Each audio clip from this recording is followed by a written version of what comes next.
Alrighty, welcome back as we wrap up this Dynasty mock draft. Obviously, when you're doing your Dynasty mock, you are going to go, or your Dynasty draft for your league, you're going to go way, way deeper than Matt and I have for this. But this should give you a pretty good start from two different perspectives about how to value some of these players. And we're also giving our reasoning for why we're drafting these certain players. So if you feel like you disagree with us and want to take some of these players later or earlier than we feel is justified, do your thing. Be your own dynasty manager and take the player that you think should go at that pick. But we're going to provide our reasoning, and we're going to continue that today with picks 73 through 96. So that should get you to almost the first 100 picks of your dynasty startup draft for this upcoming season. A lot of good analysis so far. Matt always brings very good arguments, which makes me have to be on my game, which I enjoy and appreciate. Before I bring Matt in, I just wanted to remind you guys that BetOnline is the world's most trusted betting platform and your number one source for all your sports betting action. With baseball season in full swing, and we're also deep into the NBA and NHL finals, and BetOnline has more ways to stay in on the action with the latest odds, news, and scores, and even live in-game betting while the games are being played.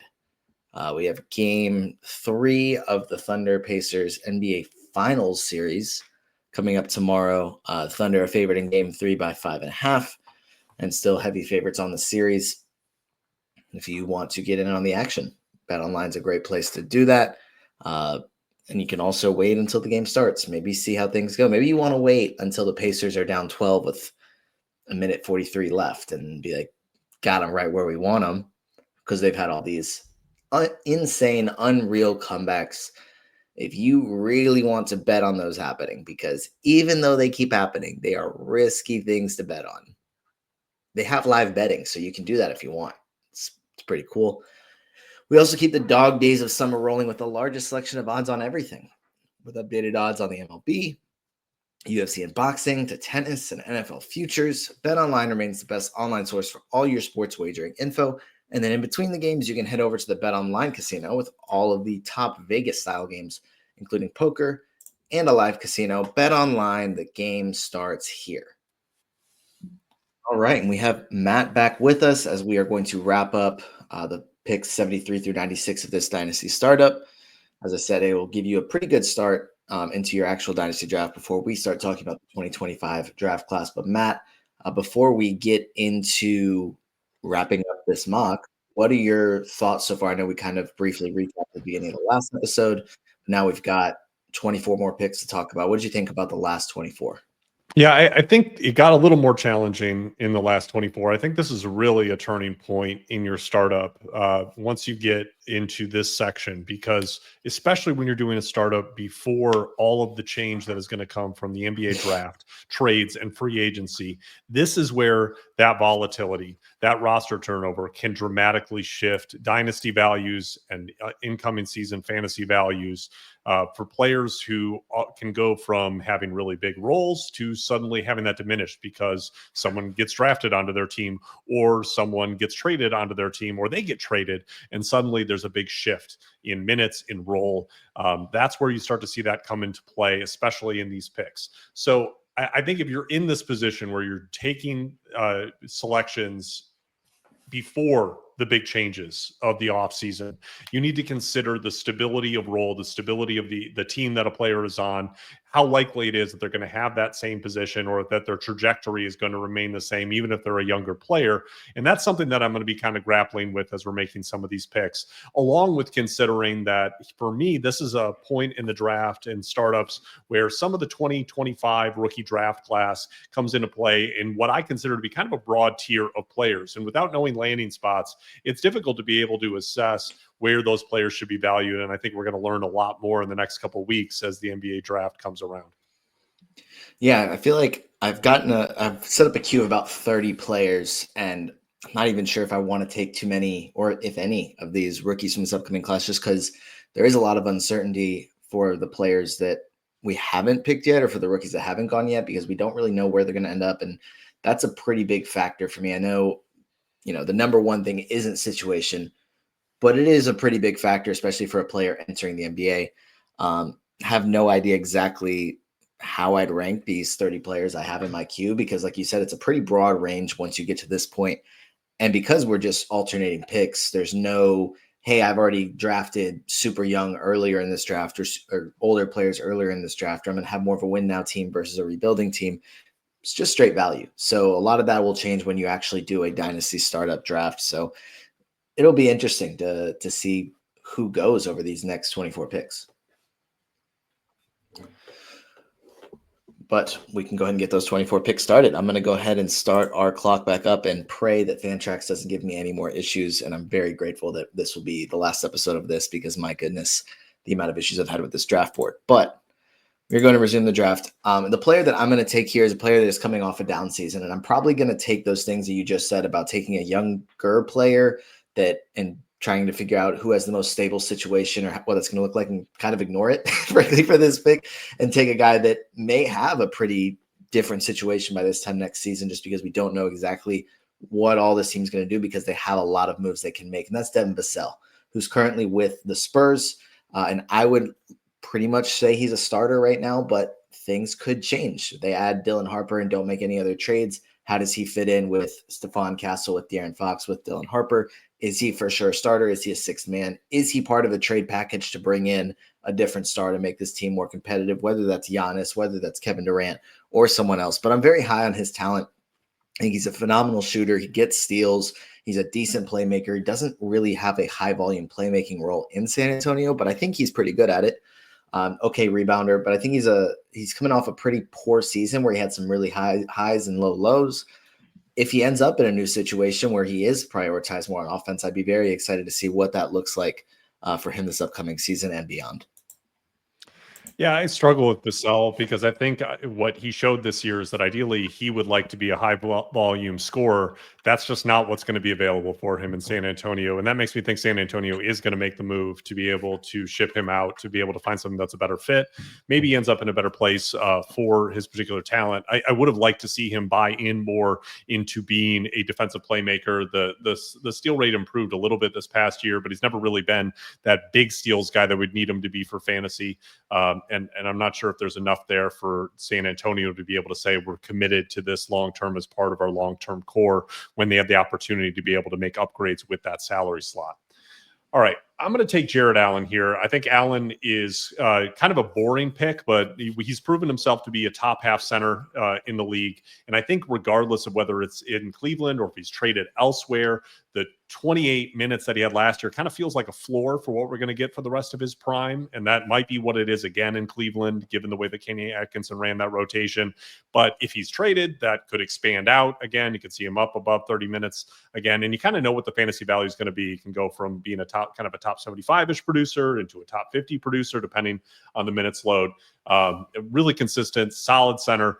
And this makes me feel kind of off-season proof, where no matter what happens, I think Jared Allen is going to be in a good place coming out to the other side of it.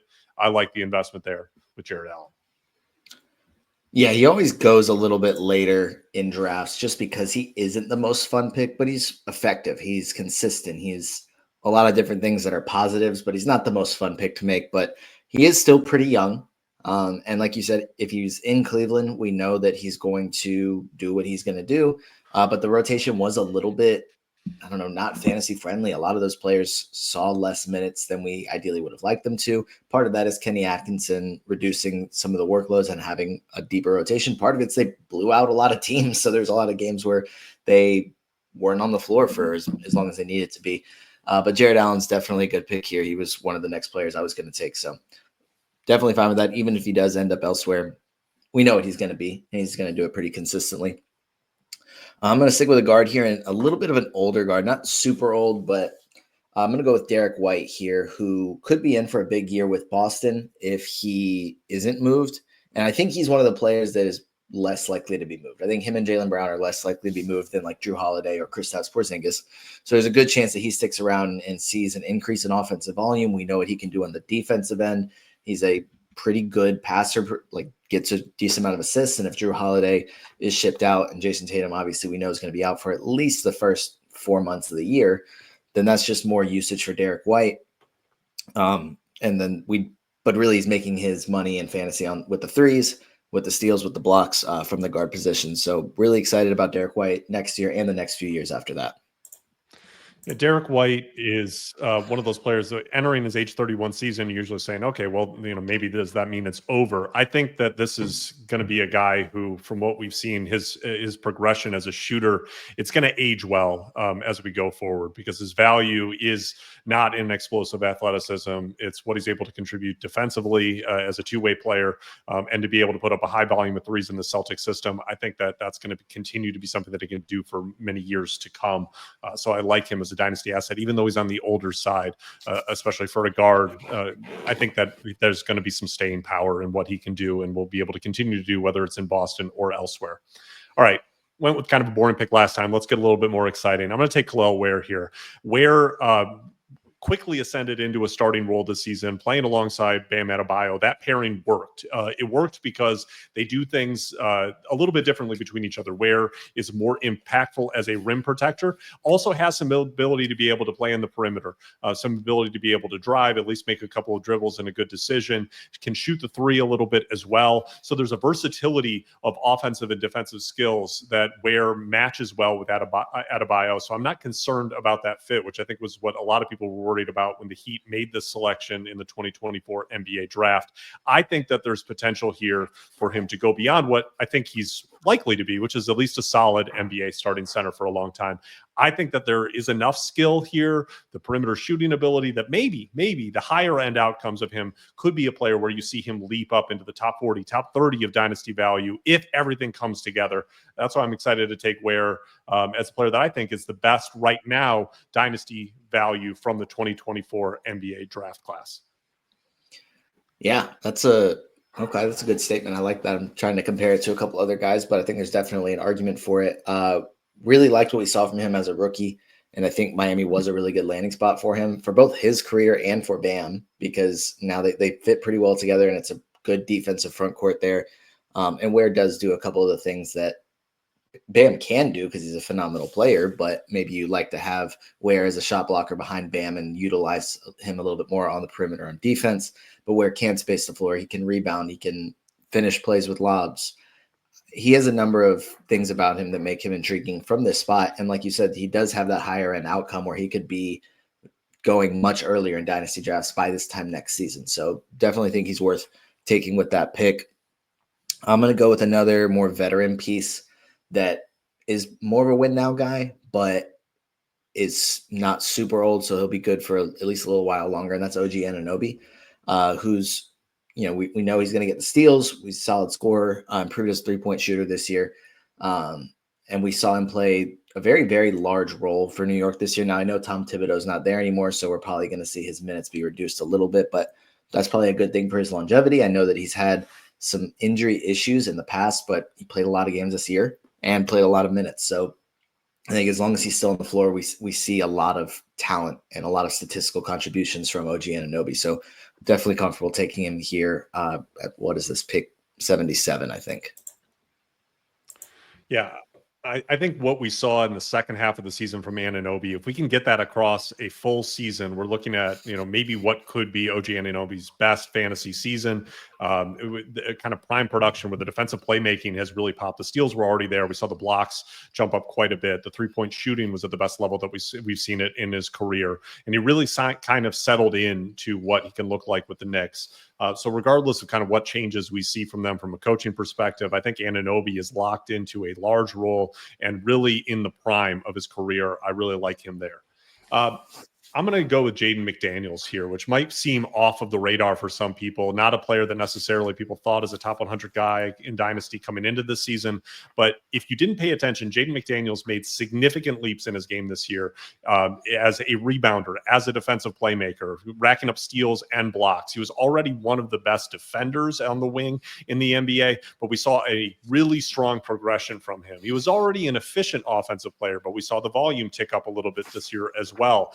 I really think that there is another level to Jaden McDaniels that we began to see in this past season. It is entirely possible that that leap forward could continue, especially if Minnesota makes some changes to be able to allow him to grow in that role in the next couple of seasons, which I think will happen naturally as maybe Julius Randle comes out of the picture, Rudy Gobert comes out of the picture, and then we see the next version of the Anthony Edwards Timberwolves. I think it's going to prominently involve Jaden McDaniels, and I think he could be a big-time player for them. And we have only begun to see what he can do as a more prominent featured player for the Minnesota Timberwolves.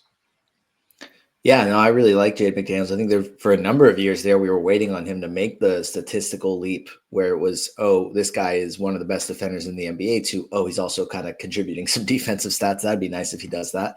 And it almost feels like it took too many years for that. Maybe some people wrote him off a little bit. And then this past season, he came in and was able to contribute a lot of those numbers. So he really improved statistically, improved offensively. Former 5-star player, I think was #1 in his high school class for at least for a period of time. So there is definitely more room for him to grow on offense. But we saw him take strides this year, and he definitely, I mean, same draft class as Anthony Edwards, so he fits that timeline pretty well. Whereas Julius Randle and Rudy Gobert are players that are a tad bit older. So love Jaden McDaniels' upside, and I like taking him here. I'm going to go with a player that is younger. I'm just going to say it's Cason Wallace. This might be a little early for him, but I really, really like his talent. The situation is interesting just because there is so much talent in OKC and there's a lot of competition for minutes, but this guy's starting in the finals right now. He didn't start for most of the playoffs because they ran their too big starting lineup, but he's a guy that's starting in the NBA finals. He'll be, I believe, 22 in November. So a lot of upside there for him to continue to grow, a lot of time for him to continue to grow. We know he can get steals. He's a good passer, but SJ is going to have the ball in his hands. But we still like that talent, can hit shots, a lot of different things that he can do as he continues to grow, whether he is with OKC long-term and is maybe the starting backcourt mate with SJ, or if he ends up elsewhere just because they have so much talent that they can't keep everyone.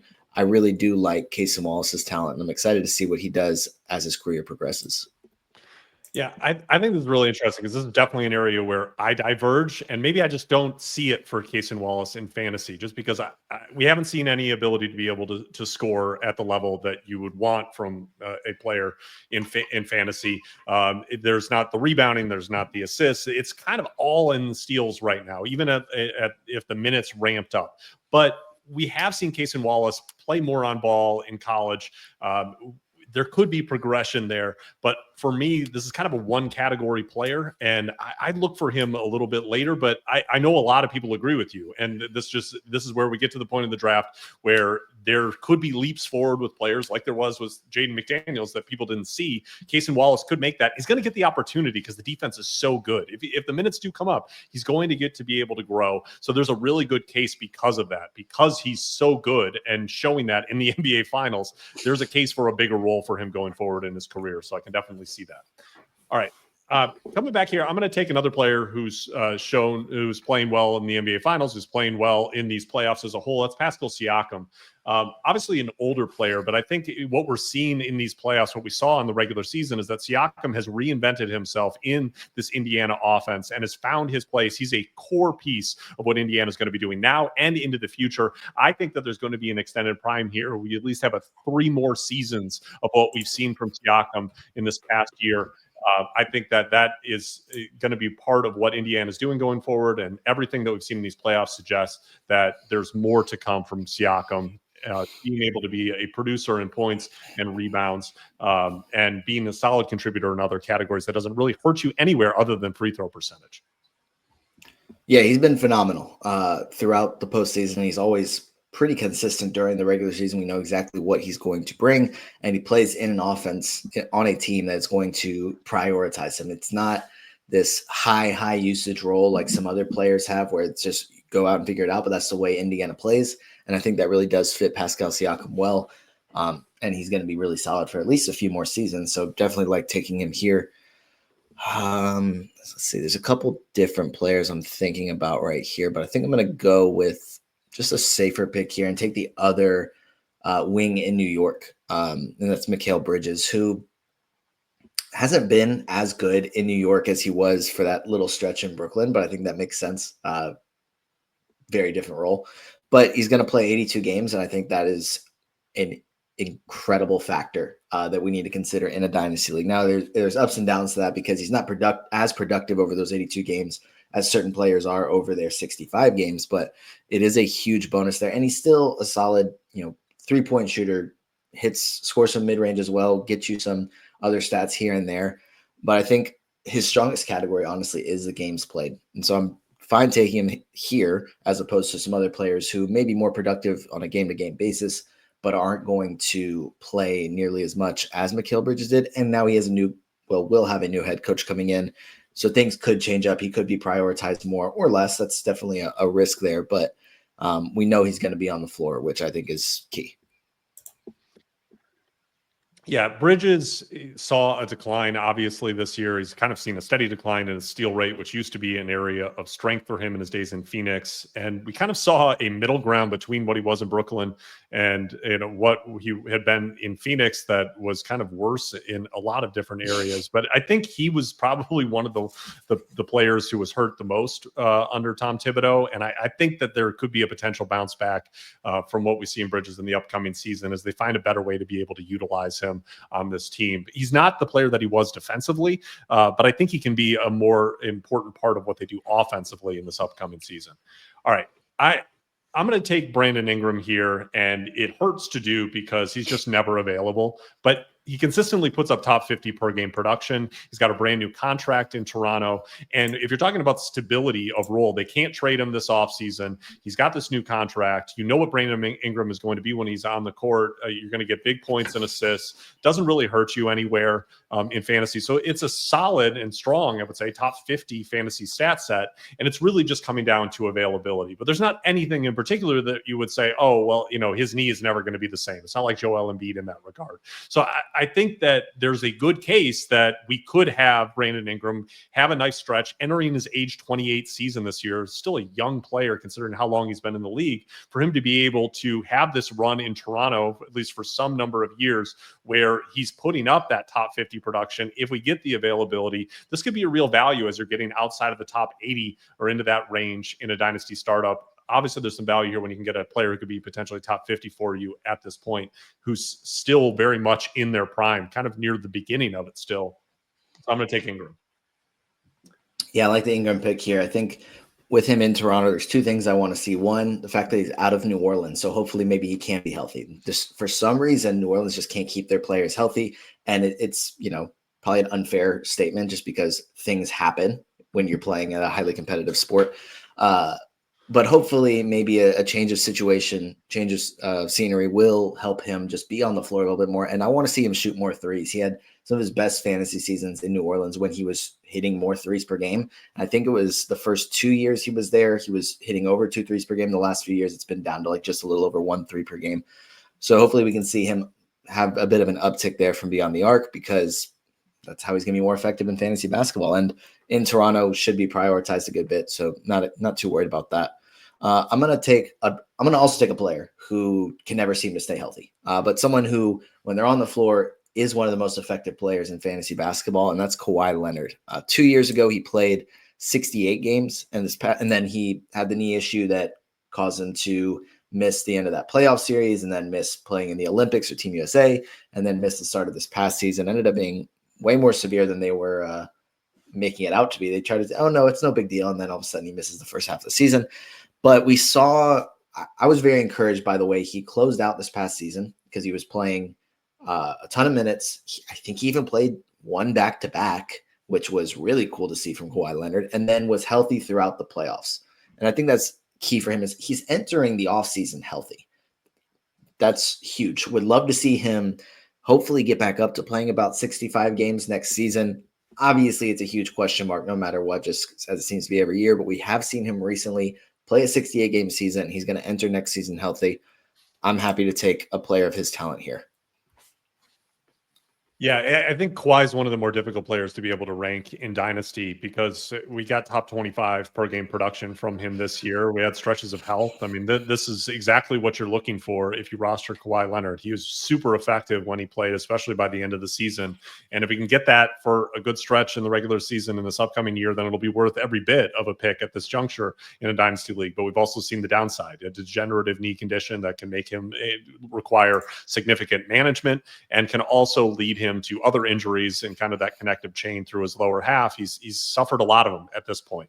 So it's a big gamble, but there's significant upside. So if you're going to take that risk, you want to be getting that kind of top 25 production. So I can see the point of taking him at this juncture of the draft.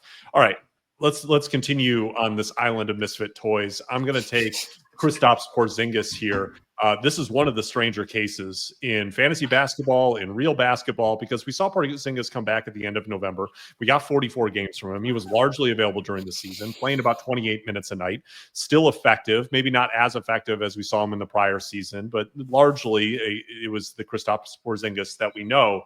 And then in the season, during the playoffs, all of a sudden he was what we saw a little bit in the regular season, but far worse, dealing with a mystery illness, didn't look like himself at all, super ineffective. So it's difficult to be able to say, because when Porzingis is available and playing, you're going to get potentially in a 9-cat system, top 30 production from him, easily top 50 per game production from him.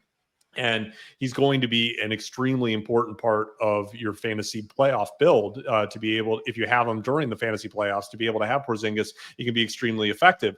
But what we saw in the real life playoffs, I'm going to take him at this point because I think there's still significant upside. I think they're going to be able to figure out his health, and we should at least get a healthy offseason from where he's not dealing with any long-term injuries that he's having to recover from. Yeah, hopefully he can be healthy. And I think that's the case for the last couple of players we talked about, because it was pretty strange last season when he was on the floor, how he wasn't super effective, and then how much time he missed. It was discouraging, definitely resulted in him, I think, sliding in our mock a little bit. And we also don't know who he's going to be playing for next season. I think it'd be pretty surprising if he was still in Boston next year. And where's he going to end up? Is it going to be with a team that is also competing in the playoffs, and is he going to play a high usage role, or is it going to be more of a rebuilding situation? We'll see. I can't imagine too many rebuilding teams are going to be wanting to take on Porzingis unless it is to the point where they just need to offload the contract. And I don't know exactly what his trade value looks like at this point, but we'll see over the course of the offseason. Let's see. I'm going to take a player that I think has gone a bit earlier in the past, but it's kind of gone under the radar a little bit. Didn't play the last, I don't even remember how long. Let's see. Only played 30 games this past season after playing over 70 games each of his first 2 seasons. Didn't play after January 1st. That's Jaden Ivey with the leg injury, but tremendously talented player. We haven't been, I guess, what we've seen hasn't been phenomenal, but I still think the upside's there. Improved as a shooter this past season. It'll be interesting to see how Detroit values him, because they did just make the playoffs without him in the lineup, and seeing how that looks. But I think he's a really talented player. So even if he is traded at some point this offseason, or just still given an opportunity to remain in Detroit and to continue to develop alongside Cade Cunningham, I think he's worth the pick here because of how talented he is as a player. Yeah, Ivy's one of those guys where the fantasy stat set to me just needs to make a big leap forward for me to think of him as a fantasy producer that is going to be a consistent top 100 guy. The percentages hold you back. The lack of steals and blocks.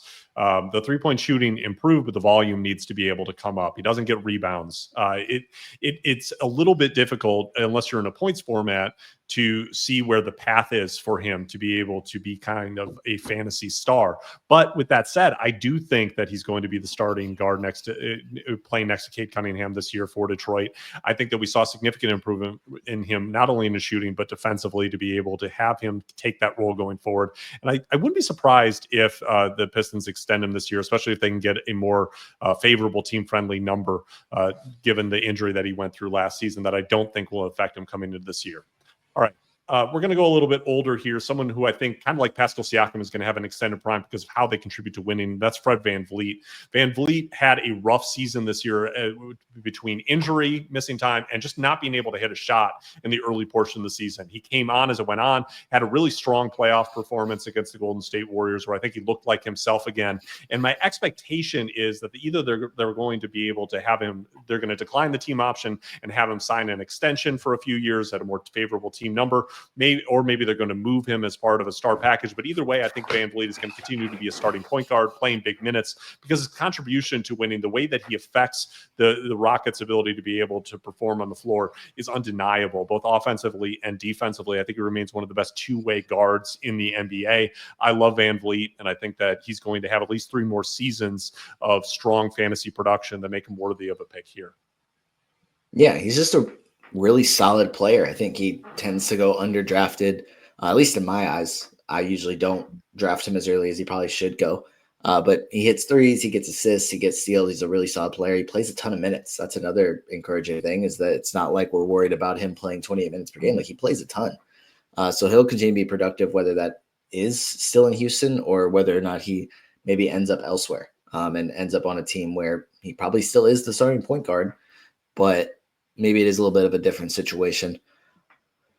Let's see. There's a couple of players that's just pretty surprising how far, well, not surprising how far they've fallen, but the injuries definitely have a reason for that. But I'm not going to take one of those guys yet. I'm going to take another guy who really, really improved his value this past season. Has been, I think, kind of a dynasty sleeper for a little while and won 6th man of the year this year, and that's Peyton Pritchard. And this is, probably the earliest I've seen him go, but I think he's a tremendously talented player.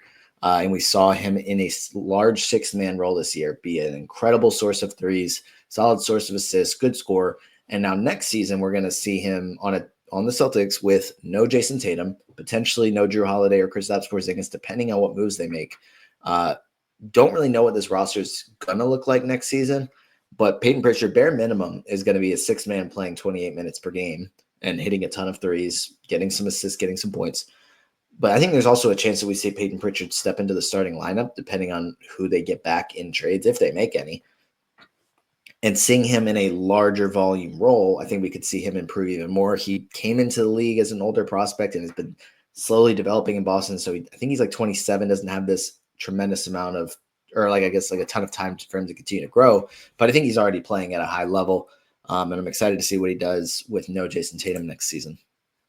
Yeah, Pritchard is interesting because his value is so tied into hitting 3-pointers. And he did that at an awesome rate last year, 40.7% from the 3-point line, and shooting at 97th percentile volume, about 10.4 3-point attempts per 75 possessions. So that is awesome. But otherwise, it doesn't get to the rim as often as you would like. He doesn't really shoot mid-rangers. So the scoring is all tied into hitting those threes. If he's doing it, it's great. You saw stretches during the season where he was, and the fantasy value boomed. When it wasn't there, when he went cold, that's where all of a sudden there's not really a foundation to be able to rely on with him. So obviously going to be a lot of more opportunity next season with Tatum out, potentially some other players moving out of the lineup, maybe some others coming in trade. So I can see the case for him being a player on the rise because of that short-term value spike that he's going to see next season. All right. We've taken some centers here who are just kind of solid, dependable. I'm going to take Jakob Poeltl, who I think showed this season that he is a starting center for the future, that he's going to have at least a few more seasons of being a high 20 minutes in the high 20s starting center who is solid defensively, is able to contribute a little bit as in the passing game, which is huge. If you are not going to be able to shoot, you need to, as a big, be able to contribute as a passing hub a little bit. Poeltl can do that. He showed that early in his career. He's shown it a little bit more under the Darko Rajakovic system. I really like Poeltl in this upcoming season, and he could be a player who's on his way out if Toronto does decide to make a move, but I think he would be a starting center anywhere that he would go. And I think that at this point, this is a solid investment. If you waited on center in your dynasty startup, you can get a player like Poeltl near the back end of the top 100, and he can be a really consistent contributor for you in the big man categories that you're looking for from a center. Yeah, Poeltl's just solid. He's a good passer for a big, can rebound, get you some defensive stats as well. The free throw percentage is really bad, but he's not shooting a ton of those, so we're not too concerned about that. But yeah, he's just going to continue to be pretty solid for a while, whether that is in Toronto or elsewhere. They have the number 9 pick in the draft, and I think there's a chance that they get a center there. But even then, if they draft a center, it's probably going to be a center that's going to back up Pirtle for at least a year or two. And then Pirtle can move on and be a starter elsewhere. I think he is just a very strong player, even though he isn't super young at this point. Let's see. I'm going to go with one of the best defensive players in the NBA, and that's Toumani Camara, who a lot of his value is going to be tied up in steals early on. But I think he's continuing to develop as an offensive player, improved as an outside shooter this year, and the field goal percentage has been slowly ticking up. It used to be really bad. Now it's just like average. And as that continues to improve, his offensive game, pretty good rebounder, gets a couple of assists as well, but he's so good defensively that I know he's going to play a ton of minutes. And I'm assuming Portland isn't going to want to part with him at all because of how good he is on defense, and he's improving on offense. He's a part of their future. So excited to see him continue to develop other aspects of his game, but bare minimum is going to get you steals and is going to be on the floor a lot because he's one of the best defenders in the NBA. Yeah, projecting Portland is difficult at this point. They still have their kind of two mediocre timelines going adjacent to each other right now. But the one thing that you can guarantee is that Toumani Camara is going to start and play huge minutes for Chauncey Billups. That's going to continue to happen regardless of what's going on around him, whether you've got Anthony Simons and Jeremy Grant and DeAndre Ayton, or if it's Scoot Henderson and Shaedon Sharpe and Denny Avdia. Toumani Camara is going to be out there. And there was huge gains in his three-point shooting this past season that makes you confident that he's going to be a big-minute starter for a long time. All right, some people soured on Jalen Green because of the playoff performance, and I get it. He was awful. We basically had one good game in the playoffs, and otherwise he was a big part of why the Houston Rockets lost to the Golden State Warriors, because he was unable to be able to score like he did during the regular season. But fantasy basketball is a regular season game. And Jalen Green this season actually proved to me that defensively he can be a starting shooting guard in the NBA.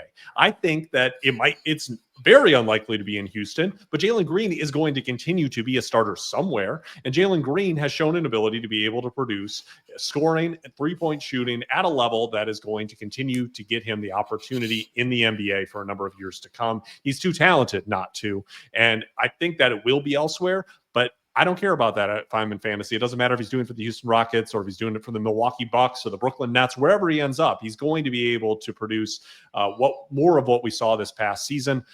So I like Jalen Green to be able to get him at this point, especially at a point where I think people are down on him because of the playoff performance. He doesn't need to be a 16-game player. He needs to be an 82-game player for you.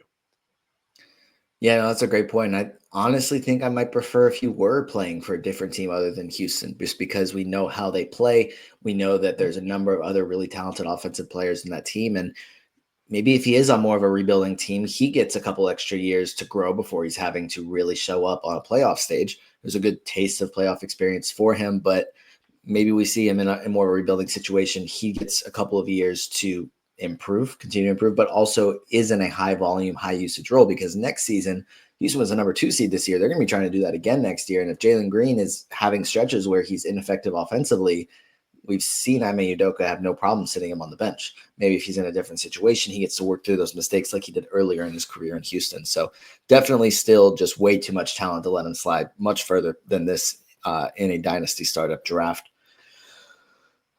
All right. I'm going to go with, I think I'm going to go with an older player here. A player that had a really strong, I guess, second half of the season, really strong playoff performance in his first season in Minnesota, and that's Julius Randle, who's kind of been not a great category league player throughout his career because the free throw percentage isn't ideal. He doesn't really get you defensive stats, but the points, rebounds, and assists, plus he's a decent source of threes as well. I think that all contributes well in the right build in category leagues. But we also saw, I think, Minnesota kind of figure out how this was going to work with him and Anthony Edwards. So I think early on, it was pretty clear that there was going to be issues and there was going to be growing pains as they tried to figure out how to play together, two players that like to have the ball in their hands. But I do think that eventually they figured it out, which is why they had success in the playoffs. And I'm hoping that'll translate into next season or the next few seasons, assuming Julius Randle's still there, because he is a good source of points, rebounds, and assists at this point of the draft. Yeah, Randle's one of those players that is a big boost if you're in points formats because of the points, rebounds, and assists production that you just talked about, and that's kind of where you draw a distinction. But I think with Randall, you can now see that he's probably going to be able to continue to be a starter, continue to be able to produce similar fantasy numbers to what we saw. We've now seen it in multiple different spots for him. No matter what is going on around the narrative around Julius Randle, he continues to be able to produce for fantasy at a level that I think makes him a solid selection at around this point in a dynasty startup. All right, let's go to a player that I think actually has a little bit of similarity to Julius Randle. I'm going to take Derek Queen. I don't know if Derek Queen is going to be selected in the top 6 of the NBA draft. He's going to fall out of the lottery of the NBA draft. He's kind of got a high ceiling, low floor, and it's all because of a couple things. He's a little bit of an unorthodox player in the sense that he's a tweener. Maybe he's a power forward, maybe he's a center. He needs the ball in his hands. He can drive to the basket. He can pass, but you have to have a commitment to be able to do that for him. So landing spot is going to be essential. What is a team going to do with Derek Queen? If he goes to someplace like Washington, he's going to have huge opportunity. Brooklyn could have huge opportunity. But if he ends up in a place where they're going to have him in a bench role, he's not going to be able to get the opportunity to be able to play the big minutes, and he's not going to be able to have the ball in his hands as much, that all of a sudden this could plummet downward. But I'm willing, because of the fantasy upside, to be able to take Derek Queen at this point, because I think if he ends up in the right spot, and I think if you're taking Derek Queen, you're taking him to use the skills that he has, to be able to play him in the role that he excels in.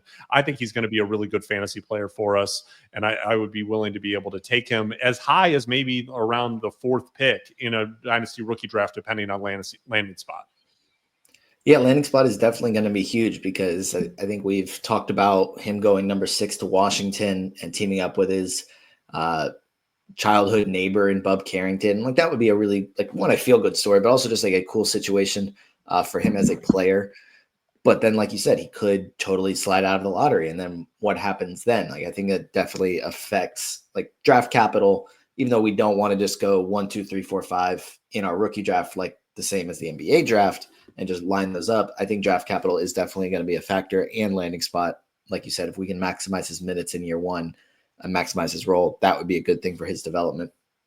But we'll see where he ends up, but definitely a really talented player. I'm going to go with a not super young guy, but a player that I think is sitting under the radar, not necessarily even under the radar because everyone knows about him, but he's known as a playoff riser. He's known as a 16-game player, not an 82-game player. But I think in a different situation, there's potential for him to be an 82-game player. That's Andrew Nembhard, who I think has been phenomenal for Indiana in the postseason. I don't know that there is going to be a situation where he doesn't remain with Indiana, and maybe he is there long term, but he's gotten better statistically over the last few seasons. Didn't shoot the ball super well this year, shot 29% from 3, but we know he can shoot. It was just a poor season. Good source of steals, assists, okay rebounder. Not a great scorer, but we know he can be. He just wasn't a high volume scorer on this team, but I think he's a super talented player that's going under the radar, that maybe if his situation changes, he has a chance to totally just pop in fantasy basketball. Yeah, with Nembhard, it's going to have to come from the three-point shooting. The volume is too low. Obviously, only shot 29% this year. I think that's got to be the swing skill for him, because he's just never going to be able to get to the rim enough to be able to be an impactful scorer. The mid-range shot has been there for him last season. Prior to this one, he shot 50% from mid-range and on decent volume. So you see some of the pieces there, just hasn't fully come together offensively. But obviously, he's going to be in a big-minute role. He's a key to the Pacers' defense, and I think that it makes sense that he's going to continue to be able to get to develop into a stronger offensive player. Only 25 years old. I think there's opportunity for growth there. All right, let's go back to the upside potential well here. Take Shaedon Sharpe. Shaedon Sharpe has struggled to be able to get a foothold as an NBA player, but we continue to get those flashes that entice us.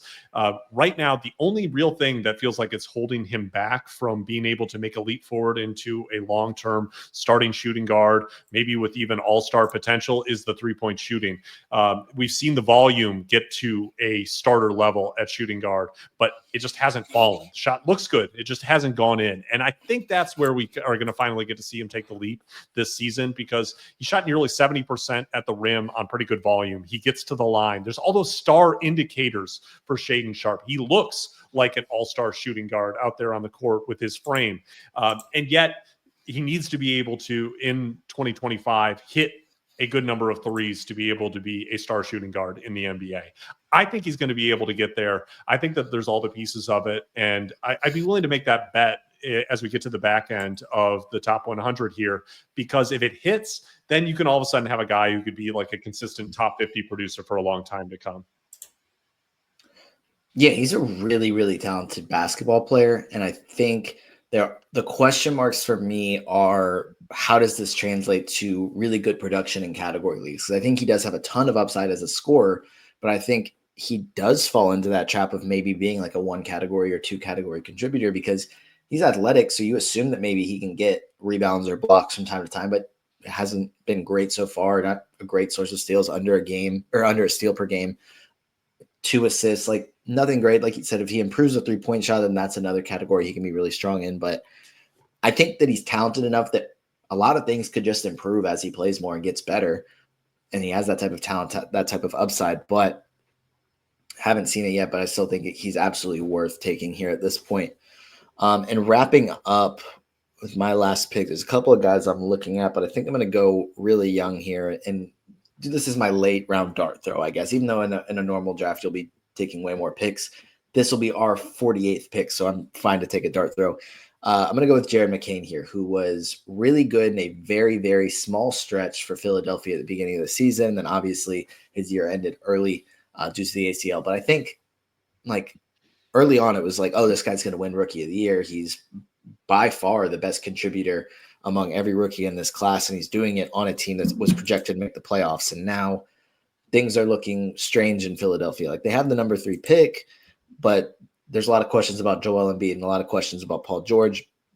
And I think if they look towards more of a rebuild, they already have a nice young core-ish, maybe not a full core, but a couple of players they can build with, such as Tyrese Maxey, Jared McCain, Quentin Grimes to the number 3 pick. I think McCain's upside, we've already seen him be really effective as a shooter. He's a pretty good passer, I think, as he continues to grow. Just really excited to see what he can develop into.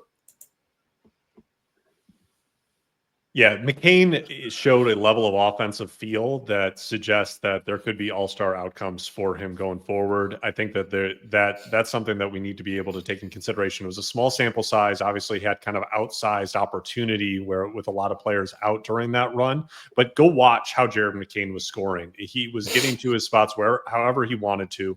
He looked like a player who had multiple years in the NBA already as a rookie.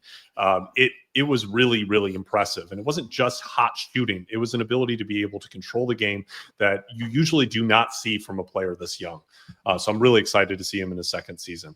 All right, we're going to stick with upside because I'm thinking of this as a 12-team dynasty startup. And as I get toward the back end of the top 100, I want guys who I think if everything hits, I could have a start here. I'm not looking for guys who are like, oh, this is going to be steady top 100 production, or like this guy will be solid. I want something that can pop as I get to my later picks. So I'm going to take Collin Murray-Boyles, who I love in this 2025 NBA draft class. And I think has one of the highest end ceiling outcomes for a player in this class from a fantasy perspective in both points in category leagues. You know you're going to be getting the defensive playmaking, big steal and block numbers. He's going to be a super impactful defensive player from the beginning, being able to create chaos on the defensive end because of his wingspan, his strength, his ability to be able to switch out on the perimeter onto smaller players and also defend on the interior.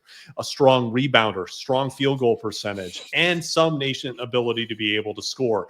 I think that Collin Murray-Boyles hasn't even scratched the surface of what he can be as a passer as well. So if he gets drafted to the right team, similar to Derek Queen, this could be a fantasy explosion for Collin Murray-Boyles. I'm super intrigued to see where he ends up in this upcoming season. Yeah, I'm just going to pause that draft just so it doesn't keep on moving with fan tracks. But Collin Murray-Boyles, yeah, really like him for this upcoming season and beyond. Obviously coming in as a rookie after 2 seasons at South Carolina, one of the best defenders in the draft, if not the best defender, especially statistically, solid rebounder. I think if we can see him become or continue to improve offensively, then yeah, there's incredible upside here.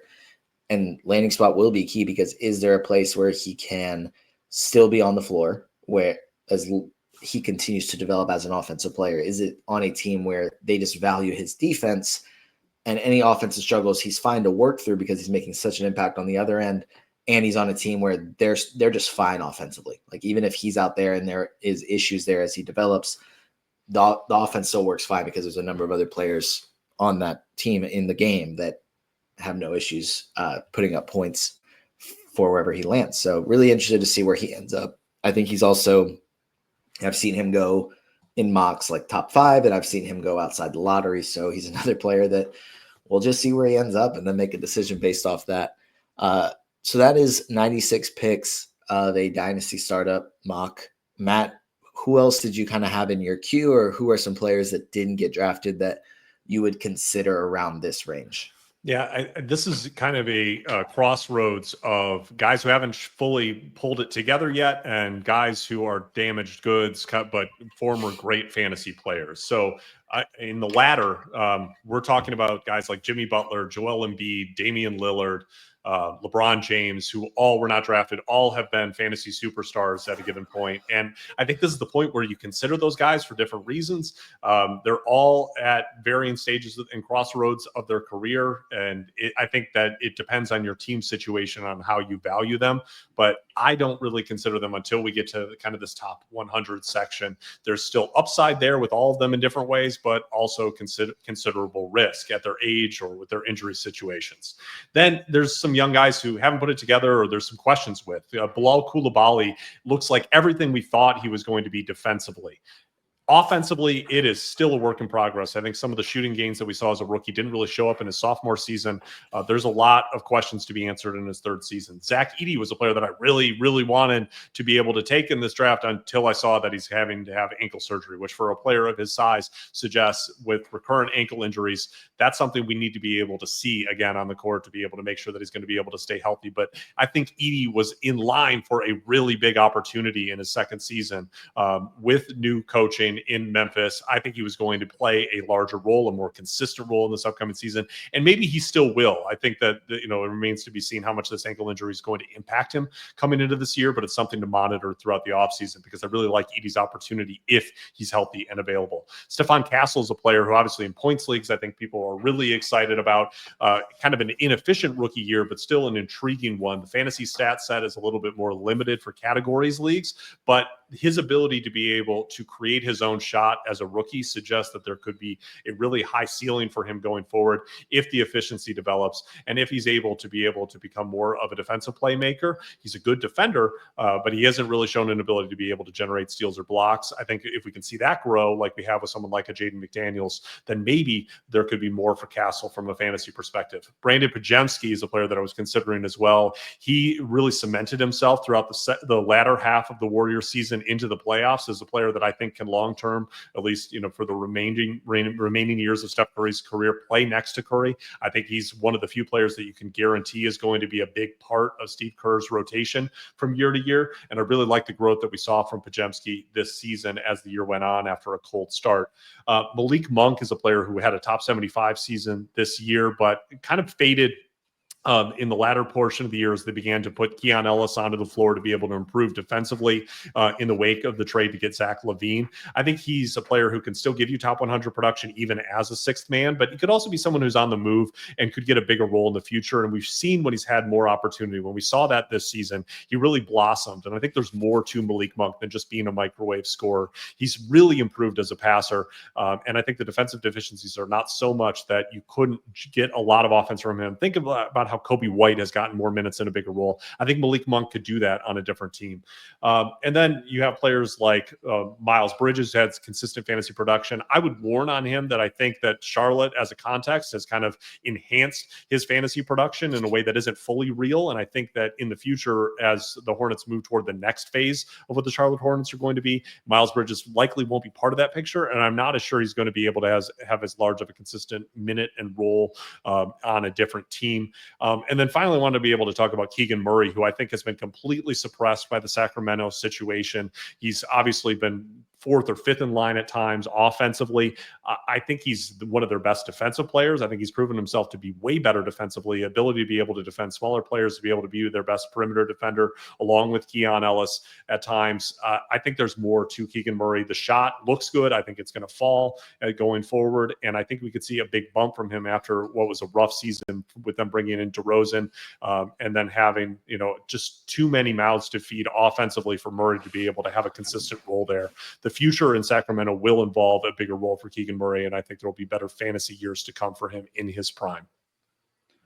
Yeah, I had a number of those guys in my queue, not quite as extensive of a list as guys I was still looking at taking, but a couple of the guys that you didn't mention that I was also considering on the older side of things. Paul George, I think, kind of fits in with that tier of the players like Joel Embiid, Jimmy Butler, LeBron that you mentioned as far as older injury history. Maybe LeBron doesn't have that the way these other guys do, where it's kind of questionable. How do you value him? He was really bad this past season. He missed a ton of time this past season. Do we think either of those change next year? I don't know. But I think if it does, then he's talented enough that you kind of have to take him around this range. And then on the younger side of things, Rob Dillingham, I think, was a really high valued prospect coming into the draft and then just didn't see the floor much this past season, which for one reason or another, they just wanted to try and win a championship. And then Rob Dillingham at his age didn't really contribute to that the way other players did on that roster. And then Modest Buzelis, who I think has a bright future in Chicago and showed a lot of flashes in his rookie year. And I think he's one of the most important players on that team. So I think he's definitely going to be valued moving forward and is a really talented player. But that's all that I have left in my queue. Matt, we are 2 weeks away from the NBA draft. What all are you working on? What all do we need to be on the lookout for? Yeah, two big pieces of content coming from me in the next week or so. First, I've been going through all 30 NBA teams to be able to put together way too early rotation and minutes projections, which is an exercise that I find to be invaluable before the offseason really gets going, because you have an idea of what you think these teams will look like in the upcoming season. Kind of everything stayed relatively similar. Obviously, things are going to change. But if you have that concept, if you already have strong takes about each team, which players are going to be valued, which players are going to have big roles, big minutes, and then you're able to adapt as new information comes in, new draft picks, new trades and signings and free agency, then all of a sudden you're going to be so far many steps ahead of the rest of your league. You're going to understand how values are going to shift. And when you make those off-season trades in dynasty leagues, you're already going to see where the ball is headed instead of just where it has been. And that is how you win in dynasty leagues. That's how you end up making trades that look like complete steals by the time you get into the season, because people didn't see it coming, because they were thinking about what values were last season and had that locked into their head instead of where they're going. I'm also going to have an update to my rookie draft guide that's going to be coming out in the next week, now that we're finally getting a picture of what this draft class looks like. My last edition of it had, I think, around 180 prospects ranked with fantasy projections for both points and categories leagues, advanced statistics, kind of my breakdown of how I would value the class. We're going to learn a lot more once the actual NBA draft happens, but it's really important to be able to have these pre-draft impressions before we get kind of influenced by landing spots and draft capital. You want to know where you stand on players ahead of time. I'm going to help you to be able to do that, figure out who's actually going to be good in fantasy, who has that stat set, because that is knowable. I think a lot of people say, well, they've never played an NBA game before, but doing the process that I do of being able to look at statistics in the way that, I've looked at them over now, I think I've done it back 15 years of draft classes, you really can see patterns and developments that allow you to be able to say, this player will be good at fantasy, and this will translate to the NBA. And over again, it does. That's why we knew that Chet Holmgren was going to be an awesome fantasy player coming out of Gonzaga when people had doubts about him as a prospect, and we valued him as the number one guy. That's why fantasy managers saw Tyrese Halliburton before Tyrese Halliburton happened, because these things are projectable and knowable. I think dynasty fantasy managers do a better job of drafting often than the NBA does, because Alperen Sengun was someone that was a screaming value in that draft, and the NBA wasn't ready for it yet, but we've seen it translate, and we saw it from a fantasy perspective far earlier than the NBA saw it. That will continue to be the case because we continue to do the work. So keep an eye out for that. You can check it out at patreon.com/NBA Dynasty ADP. That's where I've got all my content. A lot of it's free. Sign up. You can even check it out with a free trial and get everything that I'm talking about right now. Take a look at it and stick with me through the offseason because I'm able to help you guide through all of your Dynasty teams, build them up into champions. And we're looking to do that here on this podcast. And we'll be looking to do that with more and more content throughout the offseason. Absolutely. So definitely give Matt's Patreon a look. Subscribe to it. Definitely try and get as much information out of him as you can. If you're serious about winning your Dynasty League, check it out. And then obviously also follow him on Twitter at NBA Dynasty ADP. But that's going to do it for this episode of the Young Man Squad Fantasy Basketball Podcast. This was the end of our Dynasty startup mock draft. And next week, we're going to be diving into the 2025 draft and talking about that for probably a good while. So we're really excited for that. But Matt, first of all, thank you for joining me for this again.